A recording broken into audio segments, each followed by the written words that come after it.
Análise de 3 corpos e uma dança. Que filme lindo, né? E o próprio título já dá o tom, né? São 3 corpos, 3 vidas em uma mesma dança. Apesar de parecer que cada uma dança a sua própria dança, na verdade é uma única dança, né? A história do feminino em uma família. Então a gente tem a avó, né, ancestral, uma mulher muito inteligente, à frente do seu tempo, inovadora, uma escritora feminista numa Índia super machista, né? E ela é cheia de prêmios, uma mulher que vai viver no intelectual e não consegue viver seus vínculos em nenhuma das suas relações, né? Mas eu não queria me ater muito a essa questão do feminino propriamente dito, apesar de ser uma temática extraordinária no filme, mas eu queria trazer mais essa questão ancestral para a gente poder ver como é que se desdobra, né, a história da dança através de 3 gerações. Por que eu quero dizer isso? Porque essa avó, ela em resposta, né, a uma estrutura machista, a uma cultura machista, opressora, que desvaloriza a mulher, que tem um papel muito definido para a mulher, que ela tem que ser dona de casa. A gente vê isso na expectativa da sogra. Ela se casa com um homem, filhinho da mamãe, que não consegue deixar a mãe, né? E acaba enlouquecendo ali naquela casa. Por causa de uma mãe muito repressora. Essa sogra que espera que ela seja uma dona de casa, ela abandona a maternidade, né? Abandona os filhos, se refugia na intelectualidade e levanta uma bandeira de um feminismo e é muito premiada e muito bem sucedida profissionalmente. A sua neta já vai se casar numa família super tradicional, mega tradicional, mais tradicional do que era a condição da avó. O Bert, ele vai abordar muito essa dança das compensações na teoria dele, sabe? Falando muitas vezes, por exemplo, de religiões, que se uma religião foi renegada num sistema, vai vir lá uma 3ª geração e vai trazer isso à tona. Então a gente vê isso ali no filme, essa neta trazendo, né, essa questão do tradicionalismo, do casamento que foi rejeitado pela avó e pela mãe. Quando a gente vai olhar para esses 2 filhos, né? A gente tem um menino que vê na irmã a mãe e se fideliza a essa irmã, porque essa irmã é que fez esse papel nutridor na vida dele. Ele não consegue lidar com tudo que aconteceu com a irmã, não consegue lidar com a própria masculinidade, né? Porque não pôde proteger a irmã dos abusos que viveu, não dava conta dessa mãe que não ocupava esse lugar do feminino para que ele pudesse desenvolver o masculino. Então ele entra num lugar de neutralidade, ou seja, eu não consigo desenvolver esse masculino, então ele vai para uma pseudo-espiritualidade. Por que eu digo isso?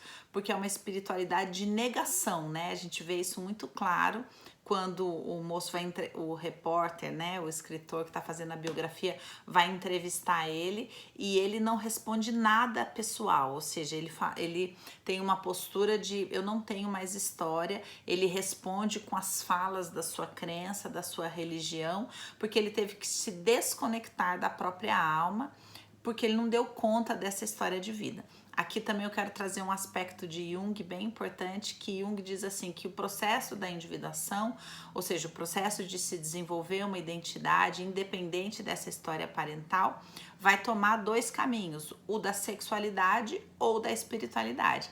A gente vê que ele busca o da espiritualidade, por não ter condição de viver a sexualidade, já que não tinha o pai, né, para defendê-lo dessa mãe tão castradora, defendê-lo no sentido de ter uma identidade presente, consistente, com que ele pudesse se identificar. Então, para se defender disso, uma irmã abusada, ele amando a irmã, ele faz o quê? Engole a sexualidade dele, coloca sei lá em que lugar e vai buscar desenvolver uma identidade via espiritualidade. Então, ele busca um caminho de individuação via espiritualidade. Ela busca um caminho de individuação, a Anu, a personagem principal, a dançarina, busca desenvolver a própria identidade a partir da sexualidade, ou seja, a partir da própria ferida, né? já por causa do abuso. Então ela vai, ela aflora essa sexualidade e ela desenvolve os relacionamentos dela somente via sexualidade, porque ali no filme a gente vê uma pessoa tentando se aproximar, tentando se vincular e ela não consegue porque ela tá presa naquela situação traumática, e com o amor pela mãe interrompido.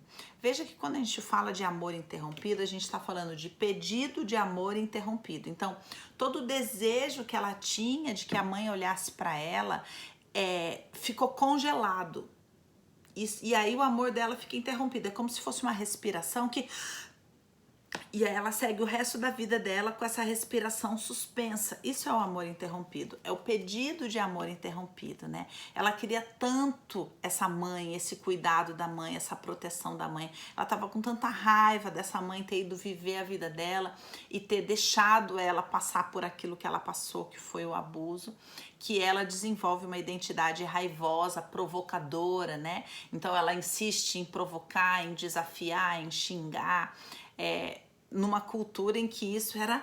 Então o biógrafo, né, se espanta com a maneira dela de se expressar, etc, etc. Então o filme vai contando como é que ela vai fazendo esse caminho de volta até uma mãe real, né? Quando que ela descobre a mãe real? Quando ela percebe que a queixa dela, né, que era da mãe, por que que você não viu a minha dor? Ela ouve da filha, né? Quando a filha fala sobre a dor, ela fala, mas como assim? Como que você não viu a minha dor, né? E aí ela encontra a mãe dentro dela, né? Através da maternidade real e começa a encontrar essa dor, né? Essa mãe real, começa a buscar esse contato com ela, começa a tocar na mãe ali, naquele momento de morte, né? Esse momento do coma, ele é um momento muito importante, os filmes abordam muito isso. Em muitas vezes, o coma, ele é um momento para que a família possa ter a oportunidade de lidar com aquilo que está em aberto, para que a pessoa possa ir, né? Ela fala ali, a escritora fala no momento do filme ali, bom, eu já não tenho mais nada o que fazer, eu já posso morrer. E aí ela morre, né? Ela fica ali na sala de espera para que os filhos tenham a oportunidade de se posicionar, mais especificamente a filha, né? Quando aquela filha lê aquela carta, gente, o que é aquele choro do amor interrompido? O choro da querida mamãe. Quem faz o constelar vai identificar esse choro, né? O choro da querida mamãe. O choro quando esse amor, esse desejo de amor é interrompido e ela vem pro real. E aí quando desbloqueia esse amor, a mãe ali, né, sente, tem aquele momento onde ela vê os filhos pequenos, que foi justamente quando ela rompeu, né? Quando ela rompe com o pai, ela também rompe com o filho. É importante a gente, com os filhos, é importante a gente entender que aquela sogra, apesar de ser uma pessoa difícil, fazia um papel extraordinário como o elemento que promovia o vínculo da família, né? Era ela que era essa figura nutridora do biscoitinho, do leitinho, enquanto essa mulher fugia para o intelectual porque não conseguia se vincular, né? Como isso fere. Então você vê duas mulheres com uma história de sucesso extraordinária, uma através da literatura, outra através da dança, duas celebridades ali, e aí a neta, a filha, né, a neta, vai buscar numa família tradicional aquilo que faltou para todas as gerações, que foi a família.